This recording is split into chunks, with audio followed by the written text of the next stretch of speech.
Guys, এটা হলো সেই মানুষ যে রাতারাতি ভাইরাল হয়ে সেলিব্রিটি হয়ে গেছিল।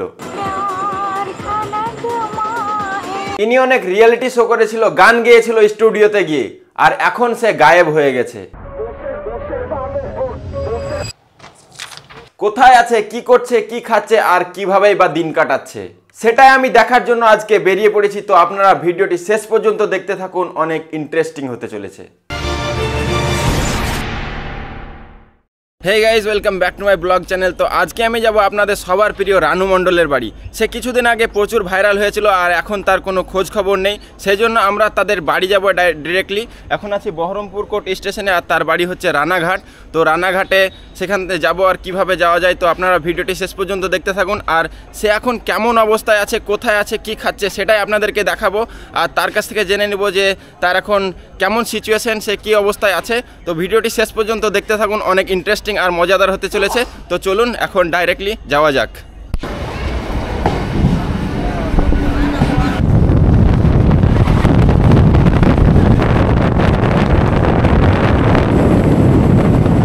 তো আমরা এখন চলে এসেছি রানাঘাট স্টেশনে, দেখতেই পাচ্ছেন। তো রানাঘাট স্টেশন থেকে রানু মণ্ডলের বাড়ি এখন মাত্র 2 কিলোমিটার মতো। তো আমাদেরকে স্টেশন থেকে বেরিয়ে গিয়ে টোটো ধরতে হবে। তো চলুন ওখানে গিয়ে টোটোটা ধরে নিই।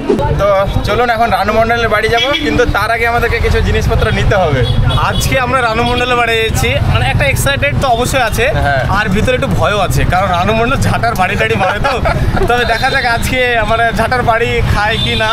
এবং আরেকটা কথা, কিন্তু রানু মণ্ডলের জন্য কিন্তু জিনিসপত্র নিয়ে যেতে হবে, না হলে ঝাঁটার বাড়ি অবশ্যই অবশ্যই। সেই জন্য আমরা রানু মণ্ডলের জন্য কোনো কিছু খাবার নিব, যাতে ঝাঁটার বাড়িটা না খেতে হয়, মানে বেঁচে যায়, ঝাঁটার বাড়ি থেকে আমরা যেন রেহাই পাই। হ্যাঁ, তো আমি আছি এখন রানু মণ্ডলের বাড়ির কাছে, আর রানু মণ্ডলের বাড়ির কাছে এখানে একটা দোকান আছে, তার জন্য খুশি হয়ে কিছু খাবার নিলাম। আর সত্যি আমরা খুশি হয়ে নিয়েছি, আর কেউ যদি খাবার না নিয়ে যায় তাহলে কিন্তু তাদেরকে ঝাঁটার বাড়ি মারবে, ঠিক আছে। আমি এখন চলে এসেছি রানুর বাড়ির সামনে, আর এই সামনে একটা গলি আছে, এই গলি দিয়ে যেতে হবে রানু মণ্ডলের বাড়ি। তো দেখতে পাচ্ছেন এই দোকানের পাশেই যে গলিটা আছে, এই গলিটা দিয়ে সামনে যেতে হবে, ওই শেষে বাড়িটা আছে। তো তার জন্য কিছু খাবার নিয়ে নিয়েছি, আর এখানে যে ভাইটা আছে নিয়ে যাবে। তো রানু মণ্ডলের বাড়িটা কোথায় নিয়ে যাবা? হ্যাঁ, তো আমাদেরকে নিয়ে যাবে ঠিকঠাকভাবে। তো চলুন এখন ডাইরেক্ট রানু মণ্ডলের বাড়ি যাই, ঠিক আছে। তো রানু মণ্ডল এখন ঠিকঠাক অবস্থায় আছে না পাগলামি কিছু করে? পাগলামি করে। তুমি যদি বলো রানু পাগলি, হ্যাঁ মারবে, তাহলে মারবে। তো আসলে কাউকে পাগল হলেও তাকে পাগল বলা উচিত না। তো যাই হোক, আমরা এখন রানু মণ্ডলের বাড়ি যাব আর তার সঙ্গে দেখা করব, দেখবো সে এখন কেমন অবস্থায় আছে। তো আমাকে নিয়ে যাচ্ছে এই ভাইটা। তো কোথায়? সামনে আরো। তো চলুন, আমি এখন চলে এসেছি রানু মণ্ডলের বাড়িতে একদম। তো দেখতেই পাচ্ছেন এটা হলো রানু মণ্ডলের বাড়ির পিছন দিক, আর এখন সামনের দিক যাব। তো দেখতে পাচ্ছেন আমাদের সব ব্লগার বন্ধুগুলো এসছে। তো আপনাদেরকে দেখাই রানু মণ্ডলের বাড়ি। তো দেখতেই পাচ্ছেন সামনের কি অবস্থা হয়ে আছে, পুরো ঘাস বেরিয়ে গেছে, আর এখানে বাঁশের ঝাড়ে পুরো বাড়িটাকে ঘিরে নিয়েছে, ঠিক আছে। তো এখন এখানে এসে দেখলাম গেটে তালা মারা, তো হয়তো রানু মণ্ডল নাই ভিতরে। তো বাইরে থেকে যা দেখতে পাচ্ছি ওখানে গ্যাস আছে, আর ঘরের অবস্থা তো একদম খারাপ হয়ে আছে, দেখতেই পাচ্ছেন আপনারা। একদম এখানে আটা পড়ে আছে, ঝাঁটাও পড়ে আছে। আর ঝাঁটাটা কিসের জন্য সেটা বুঝতে পারছি না, কিন্তু দেখতে পাচ্ছেন সিচুয়েশন খুবই খারাপ হয়ে আছে। আপনারা দেখতেই পাচ্ছেন রানু মণ্ডলের বাড়ির সামনে কতটা একদম নোংরার ঢিপ এখানে পড়ে আছে, আর বাড়ির অবস্থা তো একদম খারাপ। এখানে পুরো ভাঙাচুরা হয়ে আছে, গ্রিলটা একদম পুরো ভেঙে গেছে, কিন্তু এখানে তালা মেরে রেখেছে। আর সিঁড়িঘরটা আপনাদেরকে দেখায় একবার। তো সিঁড়িঘরটা দেখতে পাচ্ছেন পুরো একদম ভেঙে আছে, শুধু নিজের থাকার জন্য, ঠিক আছে। এখানে বোতল। আমরা এখন রানু মণ্ডলকে দেখতে পেলাম না, কিন্তু এই ভাইটা বলছে যে ওইদিকে বাইরে থাকতে পারে, একটু পাগলের মতো হয়ে গেছে, সেজন্য পাগলের মতো ঘুরে বেড়াই। তো সেই জন্য আমরা এখন রানু মণ্ডলকে ডেকে নিয়ে আসবো, আর তার বাড়ির ভিতরে ঢুকবো, দেখবো তার ঘরের কীরকম সিচুয়েশন হয়েছে, আর তার মুখ থেকেও আমরা কিন্তু তেরি মেরি গানটা শুনে নেবো, ঠিক আছে। তো গানটা শুনে নেব আর তার সঙ্গে দেখা করব। তো এখন রানু মণ্ডলকে বাইরে থেকে ডেকে নিয়ে আসি। তো চলুন এখন যাওয়া যাক। আমরা রানু মণ্ডলকে অনেক খোঁজাখুঁজি করার পরে ওই চায়ের দোকানে দেখতে পেলাম রাস্তার ওই পার থেকে। তো চলুন রানু মণ্ডলের সাথে দেখা করবো। আপনাকে অনেকক্ষণ ধরে ওইদিকে খুঁজে এলাম, কিন্তু এখানেই দেখতে পেলাম, রাস্তার ওই পার থেকে দেখতে পেলাম, দিয়ে ছুটে এলাম। ওই যে দেখতে পাচ্ছেন না ওইদিকে, ওখান থেকে আপনাকে দেখে আমরা মানে অনেকজনকে জিজ্ঞাসা করে আসলাম। চলুন তারপর বাড়ি গিয়ে কথা হচ্ছে। চলুন না বাড়ি চলুন। বলছে নাকি তার চুলকানি হয়েছে, অ্যালার্জি। তো অ্যালার্জির জন্য ডাক্তার দেখিয়েছেন? না, কেন কি টাকা থাকলে তখন ডক্টরের কাছে যাওয়া সম্ভব হয় না, আর ডাক্তারের কাছে গেলে পরে যাওয়া তো সম্ভব হয় না, কিন্তু ঘরে থাকলে পরে ডাক্তারের এসে তো ঘরে কোনো চেক আপ করেনি, কিন্তু কাউকে বলে বলে ট্যাবলেট দিয়ে যায়। সেই ট্যাবলেটটা খাওয়ার পরে বা আগে খেতে হবে, বাট তার জন্য তো খাওয়া দরকার। খাওয়া যদি ঘরে না থাকে তো ট্যাবলেট খেয়ে কি ব্যবস্থা করে থাকবে না? তো চলুন, তার জন্য আমরা খাবার নিয়ে এসেছি, আর সে খাবারের আবদার করছে, ঠিক আছে? তো চলুন তাকে বাড়ি গিয়ে খাবারটা দিব। ভেবেছিলাম যে এখানে এসে ভিডিও করবো না, হয়তো রেগে যাবে, কিন্তু না, আমরা প্রথমে কথা বলার পরে তার কাছে ভালো বিহেভ পেলাম, সেজন্য ভিডিওটা করলাম। তো চলুন এখন বাড়ি নিয়ে যাবো। তো দেখতে পাচ্ছেন আমার সব ব্লগার বন্ধুরা তাকে নিয়ে ব্লগ করতে ব্যস্ত। তুমি এখন চলছো কিভাবে? টাকা পয়সা কে দিচ্ছে? 600 টাকা ছিল আমার কাছে। 600 টাকা কোথায় পেলে অত টাকা? কেউ দিয়ে গেছে?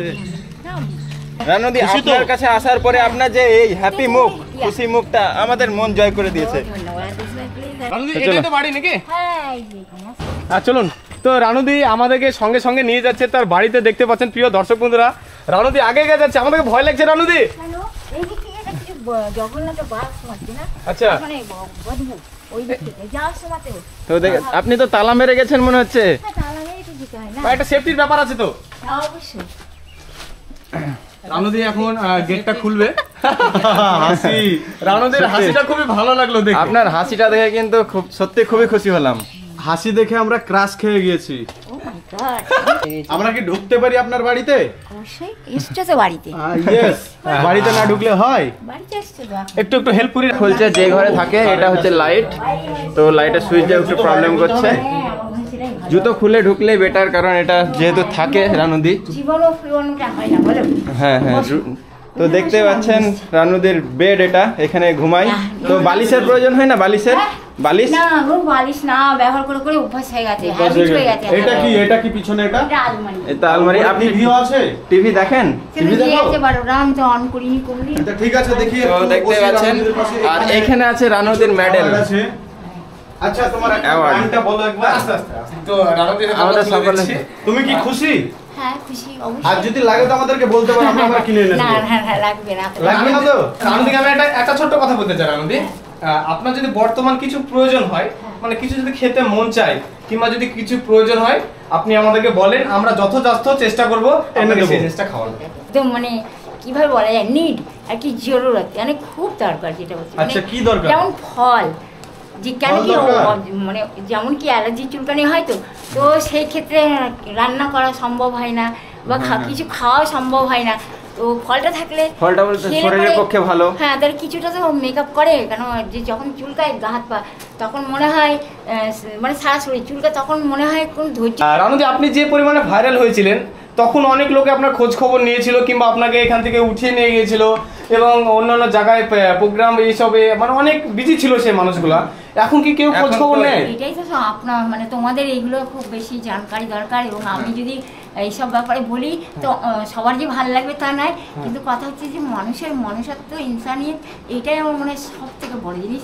এটা যদি থাকে তাহলে কারোর মধ্যে কোনো অশান্তি, ঝগড়া, ভালোবাসা। আমাদের তো দেখে মনে হলো যে আপনি একটু কষ্টতেই আছেন। একটু মানে প্রচন্ড ছিলাম কষ্ট, মানে ঘর থেকে এরকম কষ্ট ছিল যে আমি মানে 2-3 মাস থেকে 2-3 মাস বা 3 মাস ধরে বলতে পারো বাইরে মানে যা কিছু দিয়ে যাচ্ছে। আর আপনি যে গানটা করেছিলেন সেটা ভাইরাল কিভাবে হয়েছিল? কোথা থেকে স্টার্টিংটা হয়েছিল গানটা ভাইরাল হওয়ার? হচ্ছে তোমার যে 2019 যেটা রেলওয়ে স্টেশনে, কোন রেলওয়ে স্টেশন? রানাঘাট।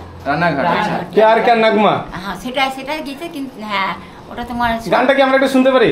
হ্যাঁ, অবশ্যই শোনাবো। সোল পিকচারের গান। তো কথা হচ্ছে যে এই গানটা আমি শোনাচ্ছি, অবশ্যই শোনো। তো পিকচারের নাম হচ্ছে সোল। হ্যাঁ, कुछ पाकर खोना था, कुछ खोकर पाना था, जीवन का मतलब तो आना और जाना था, आँखों में समंदर है, आशाओं का पानी है, जिंदगी और कुछ भी नहीं, तेरी मेरी कहानी। দারুণ দারুণ আপনার তো মনে হচ্ছে আগের মতোই ভয়েস আছে এখনো। তাই সত্যি গলাটা আছে, একদমই আছে। তাহলে রানুদি কথা বলতে পারি যদি কিছু মনে না করে, তাহলে এই পতনটা কিসের জন্য, এটা কি বলে মনে হয় আপনার? দেখো আমি তোমাদেরকে একটা এরকম উদাহরণ দিচ্ছি, মানে এক্সাম্পল, যেটাকে মানুষের জন্য খুবই জানা। তোমরা বলো এই জিজাস ক্রাইস্ট, যাকে নাকি ইয়েশু বলা হয়, হিন্দিতে ইয়েশু বলা হয়, বাংলায় যিশু বলা হয়, তো ইনি কার জন্যে না কিছু মানে করেনি ভালো, প্রত্যেকটা মানুষের জন্য, তথাপি তাকে ক্রুশে দিয়েছিল, ছুরিতে চড়িয়েছিল। কেন? এই উত্তর যদি তোমরা আমায় দিতে পারো তাহলে আমি বলবো যে হ্যাঁ, তোমরা আমাকে যে অবান্তর যদি কেউ কোনো প্রশ্ন করে তাহলে সেই যেন প্রশ্ন করার আগে এই কথাগুলোই নিজেকে জিজ্ঞাসা করে, যে যখন নাকি তাকে কেউ ভালোবাসতে পারে, তো মানুষকে মানুষ ভালোবাসতে পারে কি? আপনার কাছে তো অনেক বড় বড় ইউটিউবার এসেছিল, তো তাদেরকে কি আপনার মনে আছে? নিশু তিওয়ারি, আরো অনেক বড় বড় ইউটিউবার যারা আপনাকে হেল্প করেছিল অনেক, তাদের কথা কি আপনার মনে আছে কিছু? অবশ্যই মনে হয়। আর আমাদের কথা কি মনে থাকবে? আমরা অবশ্যই থাকবে। মুর্শিদাবাদ থেকে আসছি, মুর্শিদাবাদ থেকে অনেক দূর, জানি না মুর্শিদাবাদ মানে ওইটা মালদা ফালদা ওইদিকে, মালদার পাশে। তা আপনি অবশ্যই আমাদের ওইদিকে যান, আপনাকেও ওয়েলকাম করছি। আমি যাবো নিশ্চয়ই, ডেফিনেটলি। কিন্তু আমরা চাই যে আপনি আবার আগেকার মতো অবস্থায় ফিরে আসুন। মানুষ চাই, মানুষ আপনাকে অনেক ভালোবাসে, সেই জন্য মানুষের ভালোবাসার জন্য আপনার কাছে এসেছি। আপনারা তো দেখতেই পেলেন রানু মণ্ডলদের বাড়িটা। তো আমি ভিতরে আরেকটা রুম আপনাদেরকে দেখাই, ঠিক আছে? তো এইটা হচ্ছে রানু মণ্ডলদের থাকার রুম, এখানে থাকে। তো দেখতে পাচ্ছেন তিনি ভিতরে আছে, আমাদের সঙ্গে সত্যি খুবই ভালো ব্যবহার করলো। আর এদিকে হচ্ছে সিঁড়িঘর। আপনি কি উপরে যান? উপরে যাওয়ার প্রয়োজন পড়ে না? আচ্ছা আচ্ছা। তো হ্যাঁ, এখানে দেখতে পাচ্ছেন আপনারা টাল ভেঙে পড়ে আছে। আর টেবিলটারও কিন্তু অবস্থা খুবই খারাপ, মানে গ্যাসটা পড়ে যেতে পারে এরকম মনে হচ্ছে। আর নিচে এই যে এরকম হয়ে আছে অবস্থাটা। তো আমি এই পাশের রুমটা ব্যবহার করেন না আপনি? পাশের রুমটা এই রুমেই যা আজকে যেমন দেখতে চাইলো রুমটা দেখবে বলে তো আমি দেখালাম, কারণ দেখো কন্ডিশনটা কত খারাপ না, ভেতরে প্রচুর খারাপ হয়েছে। কত মানে পালঙে ছত্রি মত্রি ঝাড়ু, তোমার কি কত পুরনো হাঁড়ি বাসন ওইগুলো রেখেছে, আর পুরো ধুলো ভরে না। তো এর জন্য আমি ভাবি যেগুলো তো পরিষ্কার করা। রুমে বেডটা ভালো আছে, হ্যাঁ, কিন্তু কথা হচ্ছে যে আপনি একাই সবকিছু সরাতে পারবেন না, কোনোদিন নাই, সত্যি করে সম্ভব নয়। মানে শক্তিশালী মানুষও পর্যন্ত ফেড আপ হয়ে যায় না। আপনার জন্য সত্যি খুব খারাপ লাগছে, কি বলি বলো? তাই তো। ধন্যবাদ। তো আরে তুমি সব খাবে, নাও ধরো, তোমার জন্য এটা, ঠিক আছে? একবার হাসি মুখটা দেখাও। এই তো হাসি। সত্যি রানুদে কিন্তু সত্যি অনেক ভালো। একটা ছবি করলি রানুদে। রানুদিকে বাইরে আসতে দাও না, বাইরে আসতে দাও। রানুদি বাইরে আসেন, বাইরে আসেন। দেখতেই পাচ্ছেন আপনারা দর্শক বন্ধু, তো এইটা হচ্ছে রুম। পাশের রুমের অবস্থা, হাঁড়ি কুড়ি এখানে আছে। আর বেডের অবস্থা তো দেখতে পাচ্ছেন একদম খারাপ হয়ে আছে পুরো। এই বেডটা খুব ভালো হয়ে আছে, কিন্তু কি রেখেছে আমি জানি না, ওটা প্রচন্ড কিছু ময়লা কেউ রেখেছে আমার মনে হয়। ও আচ্ছা আচ্ছা, সেটাই ওটাই মনে হচ্ছে। আর উপর থেকেও কিন্তু সিলিং গুলো খুলে খুলে পড়ছে, এখানে থাকলে অনেক রিস্ক আছে। চটাগুলো ভেঙে পড়ছে না, চটাগুলো ভেঙে পড়ছে। তো এই রুমে আগে কে থাকতো? এখানে এই রুমে তো আমি থেকেছি, আমার পরিবারও থেকেছে, তা মাসি মেসও থাকতো, মানে এরকম। আমি ছোটবেলা দেখতেই পাচ্ছেন আপনারা কন্ডিশন। এখানে টেবিলও আছে, একটা রেডিও আছে যেটা ব্যবহার করেন না এখন। এখানে একটা বক্স আছে, কেবিল লাইনও ছিল আগে, সব টিভি সবই চলতো। কিন্তু এখন রানুদি একাই হয়ে যাওয়ার পরে আর কারো সাপোর্ট পাচ্ছে না, তাই তো? আপাতত তোমার সঙ্গে কথা বলছি, এটাকে তো একলা বলে না। হ্যাঁ অবশ্যই, কিন্তু অবশ্যই যখন তো চলুন একটু বাইরে আপনার গান শুনে নেব আমরা একটু। না অসুবিধা নেই। কোন গানটাতে ভাইরাল হয়েছিলেন যেটা আমরা জানি, কিন্তু তবু আপনার মুখ থেকে একবার শুনতে চাই? আচ্ছা, তাহলে আমি এক হচ্ছে বোম্বে কি যেটা রিলিজ হয়েছে, যে মানে পিকচার বলতে পারবো গান, তো গানটা যখন রিলিজ হয় সেই গানটার কে কিন্তু ভাইরাল বলে সবাই, কারণ তেরি মেরি যেটার নাম একদম ঠিক। তো এটা গাইছি, কিন্তু বাট এই যে এই গানগুলো যদি আমি না গাইতাম তাহলে আমাকে এতে সিলেক্ট করতে না, নেওয়া ইম্পসিবল। আমাকে কখনোই বোম্বেতে নিয়ে যেত না, ডাকতো না, তাই না? পছন্দ করতো না, চুজ করতো না কখনোই। এই গানগুলো গিয়েছিলাম বলেই আমাকে এবার সেখানে গানটা যদি একটু শোনান আমাদেরকে, হ্যাঁ। খুব আগ্রহে আছি আর অনেক নেই। দূর থেকে এসেছি এই গানটা শোনার জন্য, খুব এক্সাইটেড। সাইলেন্ট সবাই। तुमसे ही है दिल की लगी, तुमसे ही है ये जिंदगी, तुमसे ही है मेरा जहां, तुमसे ही है दीवानगी, जानिए दिल जानिए तू और जाने खुदा, जीना मेरा मुश्किल है हो के तुमसे जुदा, तेरी ही मेरी ही तेरी मेरी तेरी मेरी ही कहानी। অনেক অনেক সুন্দর, অনেক সুন্দর। গানটা তো তোমরা শুনলে আর তো আপনারা তো গানটা শুনতেই পেলে যে কত সুন্দর হয়েছে, সত্যিই তার ভয়েস যেমন আগে ছিল তো তেমনই ভয়েসটা আছে, সত্যি হেভি গানটা, সত্যি খুবই ভালো বানালো। তো যাই হোক, আমাদের এখানে অনেকক্ষণ লেট হয়ে গেল থাকতে, তো আপনারা গানটা তো শুনলেন। তো রানু মণ্ডলের গানটা আপনাদের কেমন লাগলো অবশ্যই কমেন্টে জানান, ঠিক আছে? তো দেখতেই পাচ্ছেন এখন রানু মণ্ডলের বাড়ির সামনে আছি, আর আমাদেরকে এখন বাড়ি যেতে হবে, ট্রেন আছে। তো ভিডিওটি আমি আর বেশি বড় করছি না, তো এখানে ভিডিওটি শেষ করছি। আবার দেখা হবে আপনাদের সঙ্গে নেক্সট ভিডিওতে। Tata, bye bye.